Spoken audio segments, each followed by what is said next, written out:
എടാ ഗോപു, ഒരു രസാട്ടോ. ഞാന് ഒരു കുർത്തി സെറ്റ് ഓർഡർ ചെയ്യാൻ വേണ്ടി നിന്നപ്പം നോക്കുമ്പോ എനിക്ക് ഇഷ്ടപ്പെട്ട ഒരെണ്ണം എംന്ന് സൈസ് ഞാൻ ചൂസ് ചെയ്തതും ഹറി ഒൺലി 2 ലെഫ്റ്റ് എന്ന് പറഞ്ഞിട്ട് ഒരു മെസ്സേജ് വന്നു. അപ്പത്തേക്കിനും ഞാൻ എളുപ്പം തന്നെ ഓർഡർ ചെയ്തു. ഓർഡർ ചെയ്ത് കഴിഞ്ഞപ്പോഴത്തേക്കിനും ഭയങ്കര അക്കംപ്ലിഷ്ഡ് ആയിരുന്നു. രണ്ടെണ്ണം ഉള്ളതിൽ ഒരെണ്ണം ഞാൻ എടുത്തു. നീ ഒരെണ്ണം എവിടെയെങ്കിലുമൊക്കെ ആരെയെങ്കിലുമൊക്കെ ആയിരിക്കുമല്ലോ എടുക്കുന്നേ എന്നൊക്കെ വിചാരിച്ചു. ഓർഡറൊക്കെ പ്ലേസ് ചെയ്ത് 2 ദിവസം കഴിഞ്ഞപ്പം ആ ഒരു എം സൈസ് അതിന്റെ തീർന്നല്ലോ എന്ന് വിചാരിച്ച് ഞാൻ ഒന്നും കൂടെ ഒന്ന് നോക്കി. അപ്പളും സെയിം മെസ്സേജ്. അപ്പം മനസ്സിലായി ഇവരൊന്നും നമ്മൾ വിചാരിക്കുന്ന പോലല്ല. വെറുതെ നമ്മളെ മാനിപ്പുലേറ്റ് ചെയ്ത് പെട്ടെന്ന് തന്നെ ഓർഡർ ചെയ്യാൻ വേണ്ടി നമ്മളിങ്ങനെ മുൾമുനയിൽ നിർത്താന്നൊക്കെ പറയില്ലേ, ആ ഒരു ഫീലായിരുന്നു എനിക്കപ്പം. അറ്റ്ലീസ്റ്റ് നീ ഒരു ആവശ്യമുള്ള സാധനമല്ലേ വാങ്ങിയോ? എനിക്ക് പറ്റിയ കഥ കേൾക്കണോ? ഒരു ഫ്രണ്ടിന്റെ ബർത്ത്ഡേ ആണെന്ന് ഞങ്ങൾ പെട്ടെന്ന് അറിഞ്ഞു. അപ്പൊ വിചാരിച്ചു രാവിലെ തന്നെ വേഗം ഒരു കേക്ക് ഓർഡർ ചെയ്യുക, എന്നിട്ട് സർപ്രൈസ് ചെയ്യുക. ഞാൻ എന്നിട്ട് കേക്ക് ഓർഡർ ചെയ്യാൻ വേണ്ടി ഇങ്ങനെ ഇരുന്നപ്പോൾ ഉണ്ട് ടട്ടോന്നൊരു പോപ്പപ്പ്. അതിലെന്താ പറയുന്നത്, ചിക്കൻ സാൻഡ്വിച്ച്, ചിക്കൻ കട്ട്ലറ്റോ, 112 റുപ്പീസിൻ്റെ. ഇപ്പം നിങ്ങൾ വാങ്ങുകയാണെങ്കിൽ you will get it for 92 എന്ന്. അപ്പം ഞാൻ എൻ്റെ മനസ്സിൽ ഇങ്ങനെ ആലോചിച്ചു, ചിക്കൻ കട്ട്ലറ്റ് ഇപ്പോൾ ഓഫറിൽ ഇപ്പോൾ കിട്ടില്ലേ, 92 അല്ലേ ഉള്ളൂ എന്നൊക്കെ പറഞ്ഞ് ഞാൻ അങ്ങനെ കാർട്ടിലിട്ടിട്ട് ഇങ്ങനെ വേണോ വേണ്ടേ വേണോ വേണ്ടേ എന്ന് ആലോചിക്കുമ്പോൾ ഒരു മെസ്സേജ്, 5 മിനിറ്റ്സിൽ ഓർഡർ ചെയ്ത 15 റുപ്പീസ് റിഡക്ഷൻ. രഞ്ജു, എനിക്കെന്നെ അറിയില്ല ഞാൻ എന്താ ചെയ്തത്. ഞാൻ പെട്ടെന്ന് ബൈനോ ക്ലിക്ക് ചെയ്ത സാധനം വാങ്ങി. ഇത് കഴിഞ്ഞിട്ട് ഞാൻ ആലോചിക്കുന്നത്, ആക്ച്വലി വീട്ടിൽ ഞാൻ മാത്രം, എനിക്ക് 3 കട്ട്ലേറ്റിൻ്റെ ആവശ്യമില്ല. അപ്പോൾ ഈ 3 കട്ട്ലേറ്റ് ശരി എന്തോ അപ്പം ഞാൻ വിചാരിച്ചു, ദൈവമേ, ഈ ഒരു ഒറ്റ പോപ്പപ്പ് മെസ്സേജ് ഒരു സെക്കൻഡ് നമ്മളെ കൊണ്ട് അവരും എന്താ ആഗ്രഹിച്ചു അത് സാധിപ്പിച്ചു. മാനിപ്പുലേഷന്റെ എക്സ്റ്റെൻഡ്. സത്യം കേട്ടോ, എങ്ങനെയൊക്കെയാ നമ്മളെ മാനിപ്പുലേറ്റ് ചെയ്യുന്നത്. ഇതിനെക്കാട്ടും ഒരു വലിയ തമാശ അറിയോ, ഈ ആൾക്കാര് മാനിപ്പുലേറ്റ് ചെയ്യാറുണ്ട്. നിനക്ക് അങ്ങനത്തെ എക്സ്പീരിയൻസ് ഉണ്ടായിട്ടുണ്ടോന്ന് അറിയത്തില്ല. ഒരു പ്രാവശ്യം ഞാന് ഗ്രോസറി വാങ്ങാൻ വേണ്ടി ഇറങ്ങാൻ വേണ്ടി റെഡി ആയിക്കൊണ്ടിരിക്കുക. അപ്പൊ എൻ്റെ ഒരു ഫ്രണ്ട്, നിനക്കറിയില്ല, ഫ്രണ്ട് വിളിച്ചിട്ട് പുള്ളിക്കാരിയുടെ മോന്റെ ബർത്ത്ഡേ ആണ് നെക്സ്റ്റ് വീക്ക് എന്നൊക്കെ നേരത്തെ എൻ്റെ അടുത്ത് പറഞ്ഞിട്ടുണ്ട്. അപ്പോൾ ഞാൻ വിളിക്കും വരണം എന്നൊക്കെ നേരത്തെ പറഞ്ഞിട്ടുണ്ട്. പുള്ളിക്കാരി വിളിച്ചപ്പോൾ ഞാൻ ഓർത്തു, ബർത്ത്ഡേ എവിടെ വെച്ചാന്നൊക്കെ പറയാൻ വേണ്ടിയായിരിക്കും എന്ന് പറഞ്ഞ് ഫോൺ വലിയ ഇൻട്രസ്റ്റോടെ എടുത്തപ്പോഴത്തേക്കിനും എൻ്റെ അടുത്ത് പറഞ്ഞു, എടാ ഒന്ന് ഹോള് ഫൈനലൈസ് ചെയ്യാനുണ്ട്, ഒന്ന് വരാൻ പറ്റുമോ ചോദിച്ചു. അപ്പോൾ ഞാൻ പറഞ്ഞു, ഞാൻ ഗ്രോസറി ഷോപ്പിങ്ങിന് ഇറങ്ങാൻ വേണ്ടി ഇരിക്കുക. കൊട്ടൻ്റെ അപ്പുറത്തെ സൈഡിൽ നിന്ന് വന്ന ഡയലോഗ് എന്താണെന്നറിയോ, എനിക്ക് നിന്റെ അടുത്തല്ലേ ചോദിക്കാൻ പറ്റുള്ളൂ, അതുകൊണ്ടല്ലേ ഞാൻ നിന്നെ ചോദിച്ചേ, ഞാൻ പോട്ടെ, ഞാൻ ഇനി വേറെ ആരെങ്കിലും ഒന്ന് വിളിച്ച് നോക്കട്ടെ, നീ ആയിരുന്നെങ്കിൽ എനിക്ക് ഭയങ്കര സന്തോഷമായിരുന്നു എന്ന്. ഇത് കേട്ടത് സത്യമായിട്ട് എനിക്ക് സങ്കടം വന്നു കേട്ടോ. ഞാൻ ഓർത്ത് എനിക്ക് ഇപ്പൊ തന്നെ അങ്ങോട്ട് ഗ്രോസറിക്ക് പോകേണ്ട ആവശ്യമില്ല, കുറച്ചൊക്കെ ഇരിപ്പുണ്ട്. അപ്പൊ 2 ദിവസം കഴിഞ്ഞാലും കുഴപ്പമില്ല. അപ്പൊ ഞാൻ പറഞ്ഞു, ശരിടാ, എന്നാ ഞാനൊരു കാര്യം ചെയ്യാം, ഞാൻ റെഡിയായി നിൽക്കുക, എന്തായാലും ഞാൻ റെഡി ആയിക്കൊണ്ടിരിക്കുക, അപ്പൊ നീ വന്ന് എന്നെ പിക്ക് ചെയ്ത് നമുക്ക് പോകാം എന്ന് പറഞ്ഞു. എന്റെ ഗോപു ഒരു 20-25 മിനിറ്റ്സ് ഒക്കെ കഴിഞ്ഞപ്പോ പുള്ളിക്കാരി വന്നു.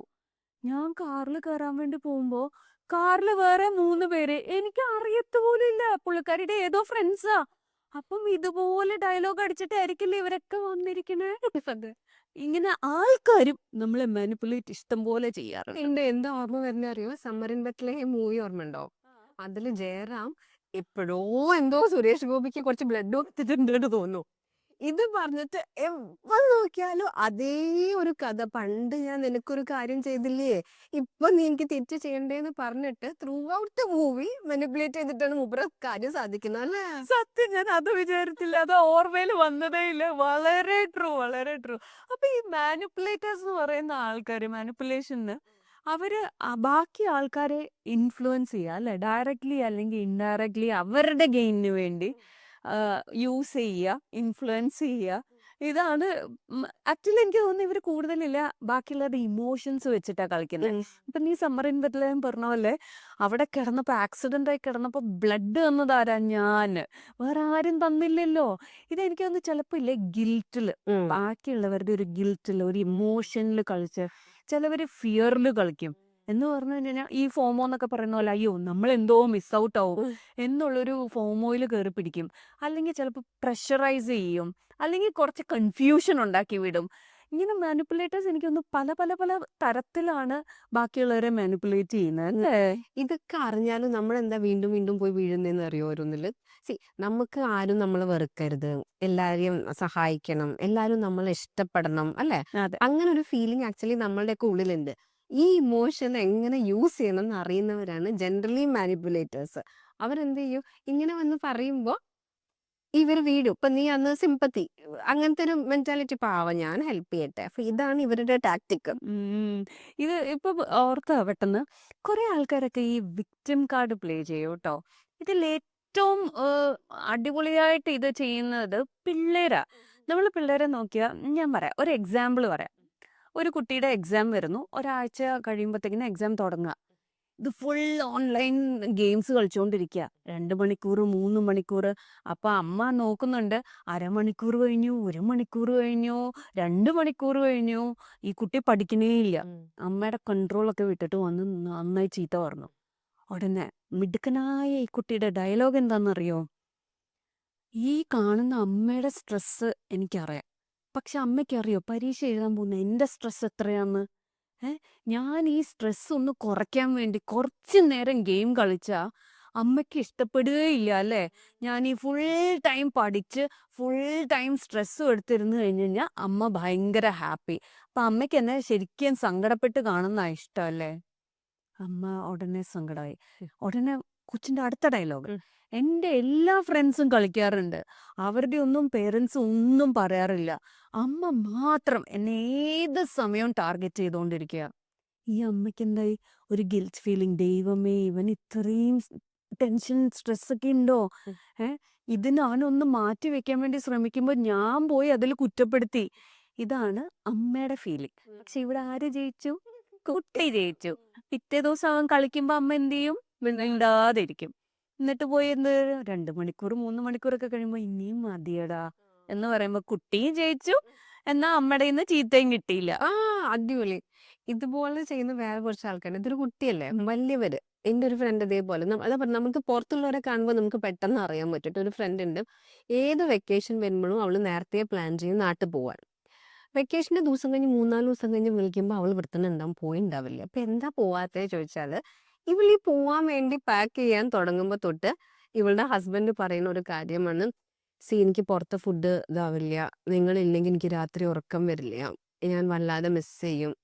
അങ്ങനെ കുറച്ച് കാര്യങ്ങൾ ഇങ്ങനെ പറയും. അപ്പം 4 ദിവസം അല്ലേ 5 ദിവസം കുഴപ്പമില്ല. ഞാൻ മാനേജ് ചെയ്യാം. പക്ഷെ എന്താ വെച്ചാൽ മറ്റേ ഇഷ്യൂ ഉണ്ട്. അങ്ങനെ ഈ 1-2 കാര്യങ്ങൾ ഇയാളിത് പറഞ്ഞുകൊണ്ടിരിക്കും. മാത്രമല്ല ഭയങ്കര രസമുള്ള ഇൻ കേസ് നിങ്ങൾ പോയില്ലെങ്കിൽ ചെയ്യാൻ പറ്റുന്ന കുറെ നല്ല നല്ല വേറെ കാര്യങ്ങളും പ്ലാൻ ചെയ്യും. ഇത് കേൾക്കുന്നത് ഇവരെന്ത് വിചാരിക്കും? അയ്യോ ശരി ഇപ്പൊ പോയില്ലെങ്കിൽ സാരില്ല നാട്ടില് ഇപ്പൊ അവരുടെ ഹെൽത്തും കൂടി നമ്മൾ ഇതാക്കി നോക്കണ്ടേ. കുട്ടികൾക്ക് പിന്നെ വേറെ എന്റർടൈൻമെന്റ് ഉണ്ട്. ഇങ്ങനെ പറഞ്ഞിട്ട് ഓരോ വെക്കേഷനും ഒന്നെങ്കിൽ അവള് പോണ നമ്പർ ഓഫ് ഡേയ്സ് കുറയ്ക്കും. അല്ലെങ്കിൽ ഇവള് പോണ പോക്ക് കുറയ്ക്കും. എന്താ കാരണം? ഈ ബാക്കിൽ ആള് വളരെ സ്നേഹപൂർവ്വം ഇമോഷണലി അയാൾക്ക് സങ്കടാണ് ഫാമിലി പോണ. ദുഷ്ടത്തരത്തിനൊന്നും അല്ല. ഫാമിലി പോയ ആൾക്ക് വിഷമാണ്. അത് പോവാണ്ടിരിക്കാൻ വേണ്ടിയിട്ട് ചെയ്യുന്ന ഒരു ഐഡിയ ആണിത്. കൊള്ളാതെ. പിന്നെ ഇതുപോലല്ലേ ഒരു കാറ്റഗറി ഓഫ് ആൾക്കാരുണ്ട് കേട്ടോ. സൈലന്റ് ആയിട്ട് വെച്ച് സൈലൻസിനെ കൂട്ടുപിടിച്ച് മെനിപ്പുലേറ്റ് ചെയ്യുക. ഇവിടെ സൈലന്റ് ട്രീറ്റ്മെന്റ് കൊടുക്കുന്ന വേറെ പലരെയും എനിക്കറിയാം. അതെന്തിനാന്ന് ഞാൻ പറയുന്നില്ല. വേണമെങ്കിൽ ഞാൻ ഇങ്ങനെ തുപ്പി കാണിക്കണോ? പക്ഷെ സൈലന്റ് മാനിപ്പുലേഷൻ ഉണ്ട്. അതെന്ന് പറഞ്ഞു കഴിഞ്ഞാൽ ഇപ്പം ഒരു എക്സാമ്പിൾ പറഞ്ഞു കഴിഞ്ഞാൽ ഇപ്പോൾ ഭാര്യയ്ക്ക് എല്ലാവരും ഫ്രണ്ട്സ് 1-2 പേരൊക്കെ പോയിട്ട് ഒരു ജ്വല്ലറി വാങ്ങി. എന്തോ സെയിൽ നടക്കുകയാണ്. അപ്പോൾ ഉടനെ ഹസ്ബൻഡിൻ്റെ അടുത്ത് പറയും അതെ നമുക്കൊന്ന് പോകാം എന്ന് പറയുമ്പോൾ ഹസ്ബൻഡ് പറയും നീല 6 മാസം മുമ്പേ അല്ലേ ഒന്ന് വാങ്ങിയേ അല്ലെങ്കിൽ 1 വർഷം മുമ്പേ അല്ലേ ഒരു കമ്മൽ വാങ്ങിയേ ഇനി എന്തിനാ ഇപ്പൊ പോണേ എന്ന് പറയുമ്പോൾ എല്ലാരും വാങ്ങി അവിടെ ആണെങ്കിൽ ഡയമണ്ടിന്റെ നല്ല ഇയറിങ്സിന്റെ ഒക്കെ സെയിൽസാണ് നടക്കണേ. എനിക്ക് ഫോൺ വന്നു കോള് വന്നു അവരുടെ. പക്ഷെ ഒരു രക്ഷയില്ല ഹസ്ബൻഡ് സമ്മതിക്കുന്നില്ല. ഹസ്ബൻഡ് പറയും ഇപ്പൊ അതിന്റെ ആവശ്യമില്ല പറയും. ശരി എന്ന് പറഞ്ഞിട്ട് അങ്ങനെ ഒരു ഡീപ് ബ്രത്തും എടുത്ത് അങ്ങനെ സൈലന്റ് ആവും. ഹസ്ബൻഡ്സ് അല്ലേ നമുക്കറിയില്ല രാവിലെ ജോലിക്ക് പോകുമ്പോഴത്തേക്കിന് അയ്യോ എന്റെ വാലറ്റ് കണ്ടോ? ഭാര്യയുടെ കയ്യിന്ന് ഒരു റെസ്പോൺസ് ഇല്ല. ഡീ കീ കണ്ടോ കാറിന്റെ? മിണ്ടുന്നേ ഇല്ല. അത് കഴിയുമ്പോഴത്തേക്കിന് ഹസ്ബൻഡ് ഇവക്ക് എന്തു പറ്റി? ഹസ്ബൻഡ് മറന്നു പോയിട്ടുണ്ടോ ഈ കാര്യങ്ങളൊക്കെ? ഹസ്ബൻഡ് നിനക്ക് എന്താ പറ്റിയേ? ഒന്നുമില്ല. ഇങ്ങനെ. ഇതൊരു 2, 3 ദിവസം ആകുമ്പോഴത്തേക്കിനും ഹസ്ബൻഡ് ഇരുന്ന് ആലോചിക്കും. ദൈവമേ! ഇതെന്താ പറ്റിയെ ഇവക്ക്? പിന്നല്ലേ കിട്ടുന്നേ. ജ്വല്ലറി ഷോപ്പിൽ കൊണ്ടുപോയില്ലന്ന് ഉടനെ ഹസ്ബൻഡ് ഓർക്കും. ഓ ശരി, നാളെ അങ്ങ് കൊണ്ട് എന്തെങ്കിലും ഒന്ന് വാങ്ങി കൊടുത്തേക്കാം. അങ്ങനെയെങ്കിലും ഇതൊന്ന് ശരിയാവട്ടെ, അത് ശരിയാവട്ടെ എന്ന് പറഞ്ഞ്. അപ്പം ഇങ്ങനെയൊക്കെ സൈലന്റ് ട്രീറ്റ്മെന്റ് വർക്ക് ചെയ്യും. സൈലന്റ് മാനിപ്പുലേഷൻ വർക്ക് ചെയ്യും. എന്ന് പറഞ്ഞാൽ കാര്യങ്ങൾ നേടിയെടുക്കാൻ. അഗൈൻ നമ്മൾ പറഞ്ഞ പോലെ മാനിപ്പുലേഷൻ എന്ന് പറഞ്ഞാൽ സ്വന്തം ഗെയിനിന് വേണ്ടിയാണല്ലോ.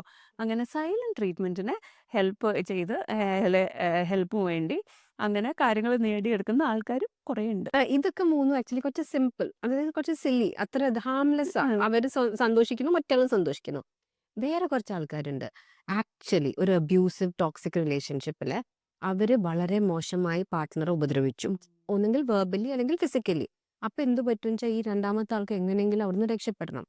ഞാൻ പോവും, ഞാൻ നിൽക്കില്ല, അങ്ങനെയൊക്കെ പറയും. ആ സമയത്ത് ഇവർ യൂസ് ചെയ്യുന്ന വേറൊരു മാനിപ്പുലേഷൻ ഉണ്ട്. ഹാ, നീ ഇവിടുന്ന് പോയാൽ നിന്നെ ആരും നോക്കാൻ, സൊസൈറ്റി നിന്നെ തള്ളി പറയും, ഞാനേ ഉള്ളൂ നിനക്ക്. ഇങ്ങനെ കുറെ കാര്യങ്ങൾ പറഞ്ഞ് ഒരു പേടി ഉണ്ടാക്കിപ്പിച്ചിട്ട് അവരെ ഒതുക്കി ഒതുക്കി ഒതുക്കി അതേ റിലേഷൻഷിപ്പിൽ കണ്ടിന്യൂ ചെയ്യാൻ വേണ്ടിയിട്ടും ടോക്സിക്കലി മാനിപ്പുലേറ്റ് ചെയ്യുന്ന കുറച്ച് ആൾക്കാരുണ്ട്. ഓ, അത് വളരെ കഷ്ടം. അതുപോലെ പിന്നെ വേറെ ഒരെണ്ണം ഞാൻ ശ്രദ്ധിച്ചിട്ടില്ലല്ലേ, സോഷ്യൽ മീഡിയ കേട്ടോ. എപ്പോൾ ഇൻസ്റ്റ എടുത്ത് നോക്കിയാലും മിക്കവാറും ഞാൻ കാണുന്ന ഒരു സാധനം ഫേസ് സീറത്തിന്റെ കേട്ടോ. അതെന്തെന്ന് പറഞ്ഞാൽ ഇപ്പൊ ദേ നോക്കിയാൽ എനിക്കിവിടെ ഒരു കുരുവില്ലേ, ഈ ഒരു മുഖം കാണിച്ചിട്ട് ഈ ഒരു സൈഡ് കാണിച്ചിട്ടായിരിക്കും പറയുന്നത്, ഓ ഫേസ് സീറം ഫോർ ആക്നി എന്നും. അതിന് മുമ്പേ ചിലപ്പോ ഈ ഫേസ് ആയിരിക്കും കാണിക്കുന്നത്. അത് കഴിയുമ്പോഴത്തേക്കിനും നല്ല ലൈറ്റിംഗ് ഒക്കെ വെച്ച് ഫിൽറ്ററും വെച്ച് ഒന്ന് സീറം ഇടുമ്പോൾ ഒബ്വിയസ്ലി ഒരു ഗ്ലോയും ഉണ്ടാവും. എന്നിട്ട് ഈ സൈഡിൽ എടുത്തിട്ട് പറയും, ഓ ആഫ്റ്റർ യൂസിങ് ദ സീറം. ഇത് കണ്ട് കണ്ട് ഞാനൊരു 2, 3 സീറം ഒക്കെ വാങ്ങിയിട്ടുണ്ട്. 3, 4 കുപ്പി യൂസ് ചെയ്ത് ഒരു ഗുണവും കാണാനില്ല. ഇപ്പോഴും നോക്കി ആക്നെയൊക്കെ വരുന്ന. ഇങ്ങനെ മാനിപ്പുലേറ്റ് ചെയ്യുന്ന കുറെ ആൾക്കാരും ഉണ്ട്. ഇതിലും ഏറ്റവും ബുദ്ധിശാലികൾ ആരാ അറിയോ? ഈ പൊളിറ്റിക്കലി പിന്നെ മീഡിയ ത്രൂ നമ്മളെ ഇൻഫ്ലുവൻസ് ചെയ്യുന്ന ആൾക്കാര്. അവരുടെ മാനിപ്പുലേഷൻ നെക്സ്റ്റ് ലെവലാട്ടോ. അവരൊരു കഥ പറയേ, ഒരു കാര്യം ഇങ്ങനെ സംഭവിച്ചു, നമ്മൾ കേൾക്കും പറയും എങ്ങനെ. ഇനിയിപ്പോ അതിന്റെ ഓപ്പോസിറ്റ് പാർട്ടി ഇതിന്റെ വേറൊരു ന്യൂസ് ചാനൽ നമ്മൾ വെച്ച് നോക്കുമ്പോൾ അവർ എക്സ്ട്രീംലി ഓപ്പോസിറ്റ് റീസണിങ് ആ തരിക.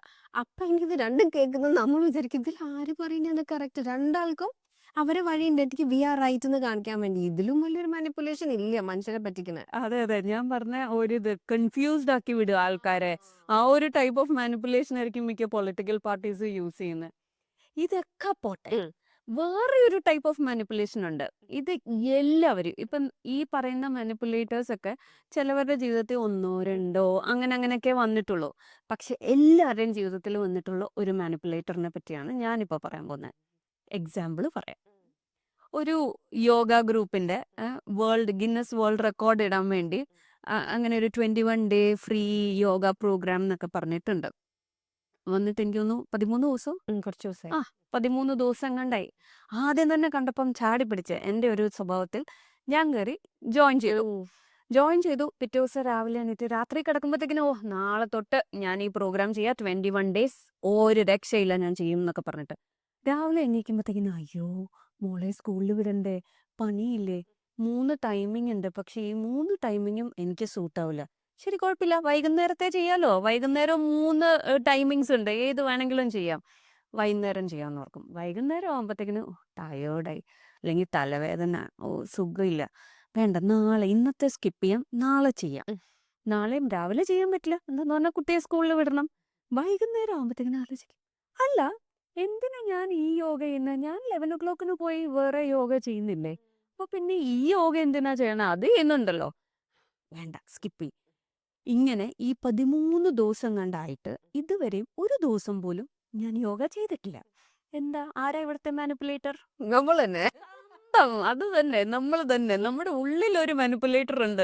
നമ്മളെ കൊണ്ട് പണിയൊന്നും ചെയ്യിപ്പിക്കത്തില്ല, മടി പിടിപ്പിക്കും. ഇതൊക്കെ എന്താ പറ്റണെന്ന് പറഞ്ഞാൽ പേഴ്സണൽ ഗ്രോത്തിനെ അങ്ങനെ ഹിൻഡർ ചെയ്യും. അപ്പം ഏറ്റവും വലിയൊരു മാനിപ്പുലേറ്ററിനെ ഞാൻ കണ്ടിട്ടുള്ളത് നമ്മൾ തന്നെയാണ്. അതെ. അപ്പൊ ആരൊക്കെ പുറത്തുനിന്ന് എന്തൊക്കെ ചെയ്താലും ഈ ഉള്ളിലുള്ള ആളുണ്ടല്ലോ, ഈ മാനിപ്പുലേറ്ററിനെ നമുക്ക് അതിജീവിക്കാൻ പറ്റിയ, പിന്നെ നമ്മളുടെ ഡിസിഷനെ ആർക്കും ബാധിക്കാൻ പറ്റില്ല.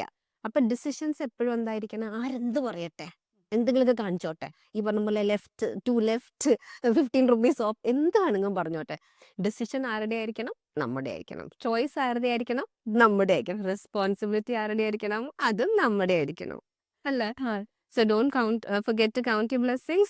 Thanks for watching Echoes of Her with Ranango.